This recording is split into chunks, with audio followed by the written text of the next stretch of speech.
Hey guys, it's middle of June. I figured it'd be a good time to give you an update on the little garden I got growing here in the yard. So here's my broccoli. That's from the seeds I saved last year. It's doing good, still kind of small, maybe a little over a foot tall there. But it's got a little 3-foot square of that. There's some volunteer tomatillos coming up in here. I took some of those purple tomatillos from the garden, the big garden last year, and just tossed them in here, and this is what grew from that. There's a few here and there. Dill, I broadcast this seed throughout the whole garden this spring, and it grew like crazy. It's all throughout the whole entire garden. My parsley from last year, you know, parsley is a biennial, which means it springs up one year and then the next year it springs up again, goes to seed, and then dies. So I'll save seed from this parsley this year. Had a 5-pack, 5-variety package of lettuce seed that I put here. It's doing real good. I didn't thin anything out, and this is how it's growing without having done any thinning whatsoever. There's a nice one there. This is really tasty.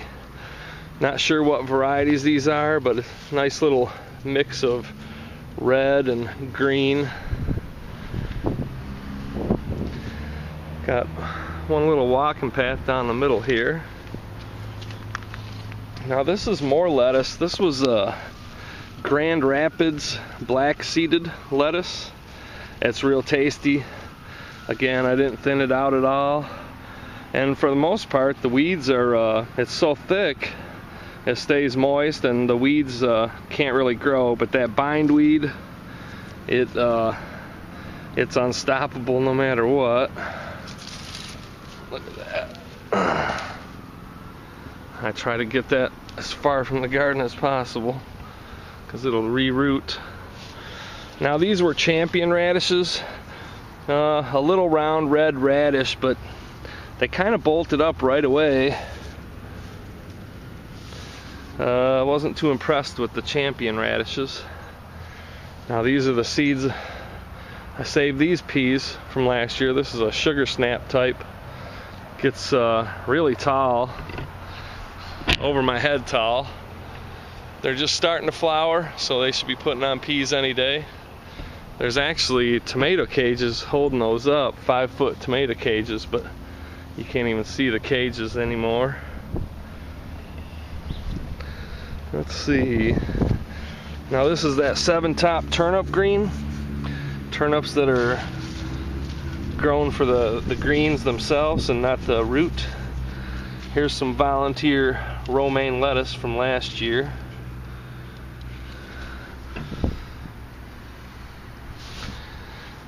Spinach I probably won't grow anymore unless there's a variety that doesn't bolt so quick.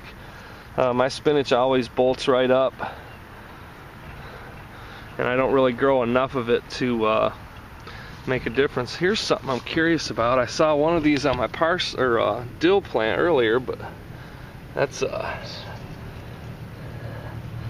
some variety of caterpillar. I don't know if that's a black swallowtail butterfly caterpillar or what, but if you guys know, I've seen a few of them in here. They don't seem to be doing any damage yet, but I'd like to know what they are, just out of curiosity. Of course, more dill. I think some of this dill volunteered from last year as well, because I had a huge dill plant in this area and there seems to be a big old cluster of it. Same with the borage. I planted borage in each of these central beds, like right here. These were planted from a large borage plant I saved seeds from last year. But these ones came up on their own. And I even noticed over in the big community garden I had some borage, and some of those are coming up from last year as well. So they just volunteer. I just started my pickling cucumbers about a week ago, maybe, well, about going on 2 weeks now, and I just have about 4 of them at the base of this three little teepee type of trellis. Hopefully they'll grow up that and I'll get some pickling cukes this year. We don't get a lot of sun here, so cucumbers and stuff tend to not do too well. Another mix of salad greens.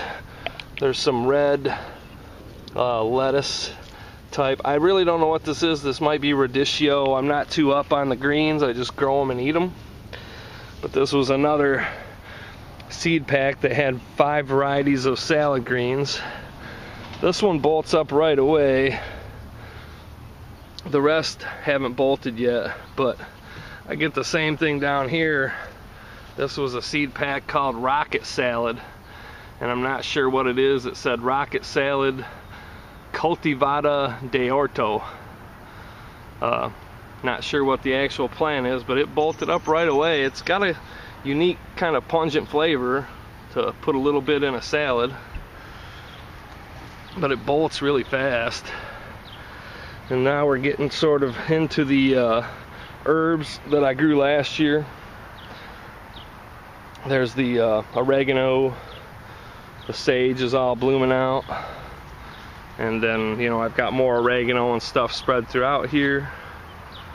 There's a nice big patch of oregano on the other side of these peas. Oh, and right here is my cilantro or coriander that I planted from seed this year. Figured I'd start a little patch of it.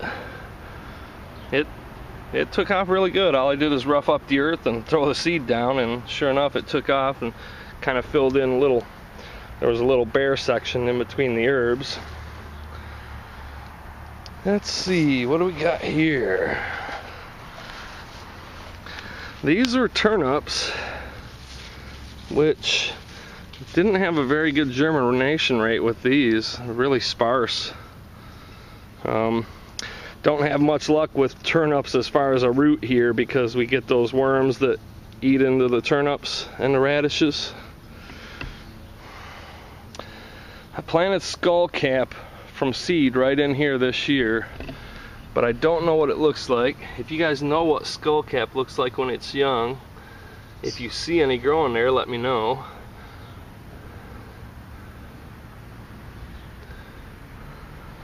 I don't think that's it. I almost think that's just a weed of some sort, but if it is, let me know. Another one of those caterpillars on the dill.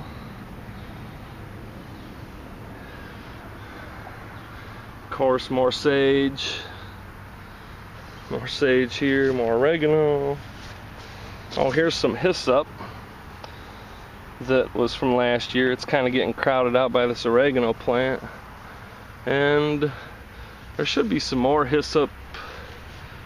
It's getting so grown up now I can't find stuff. Yeah, here's some more hyssop right here, right next to the lemon balm, which, you know, everybody said that lemon balm would take off like crazy, and sure enough it has. And the stinging nettle right next to it's doing pretty good too, and I see it's even spreading out into the garden.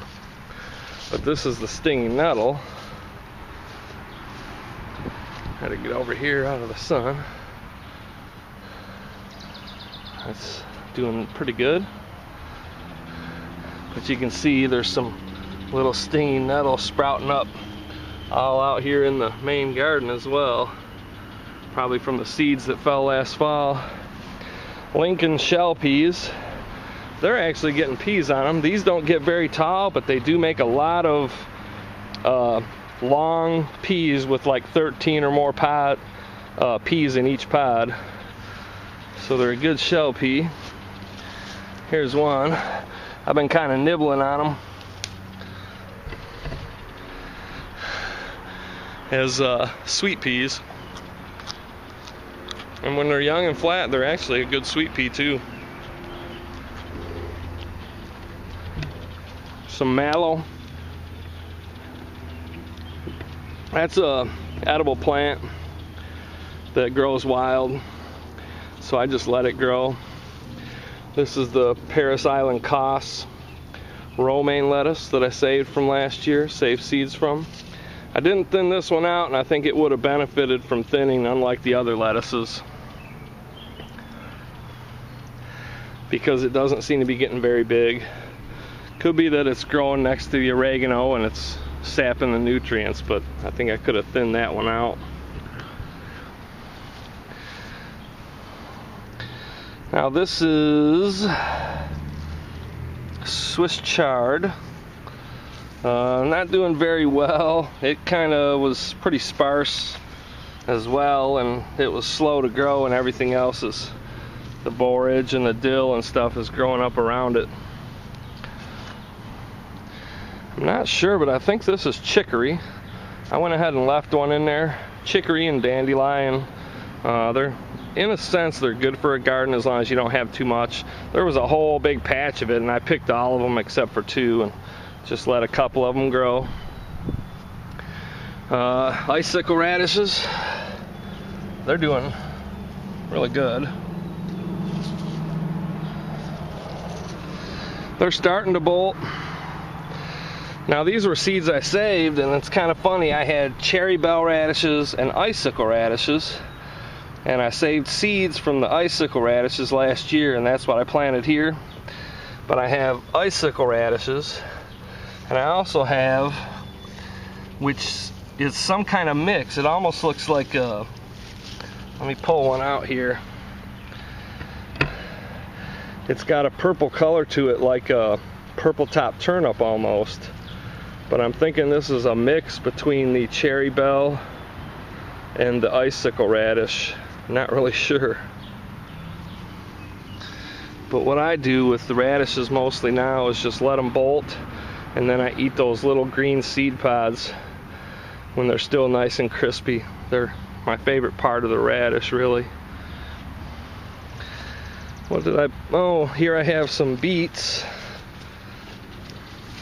And again, just like the Swiss chard, the beets really aren't doing very well. Everything else is growing up around them, and they're not getting a chance to take off. They may develop later in the season though. I need to weed this section a little bit, at least get rid of some of that grass and bindweed. I've been gone for a week. Oh, from John Parker, sent me some parsnips, and some finally did sprout. It's kind of hard to see them. The peas have kind of grown up, and the stinging nettle has kind of grown up around them, but there's some parsnips back in here and kind of spread out in this area. There's one hiding right there. And last but not least would be the kale. This is a curly leaf variety. I don't remember the exact variety. It's kind of small. Again, I didn't thin anything out. I'm just letting it grow to see how it performs without doing any real work whatsoever. So that's pretty much it. I just wanted to give you guys a hopefully quick update on the garden. I got quite a bit of stuff growing in here, so it takes a few minutes just to go through it all. But we've been eating the lettuce and the radishes, and just starting to eat on the peas. And of course, you know, usually when I make a radish, I'll take some dill or something and throw in there as well. It's starting to warm up now. The sun's coming out. That's it. Just a little pre-summer garden update from MiWilderness. Thanks for watching. Thanks for all the comments and support.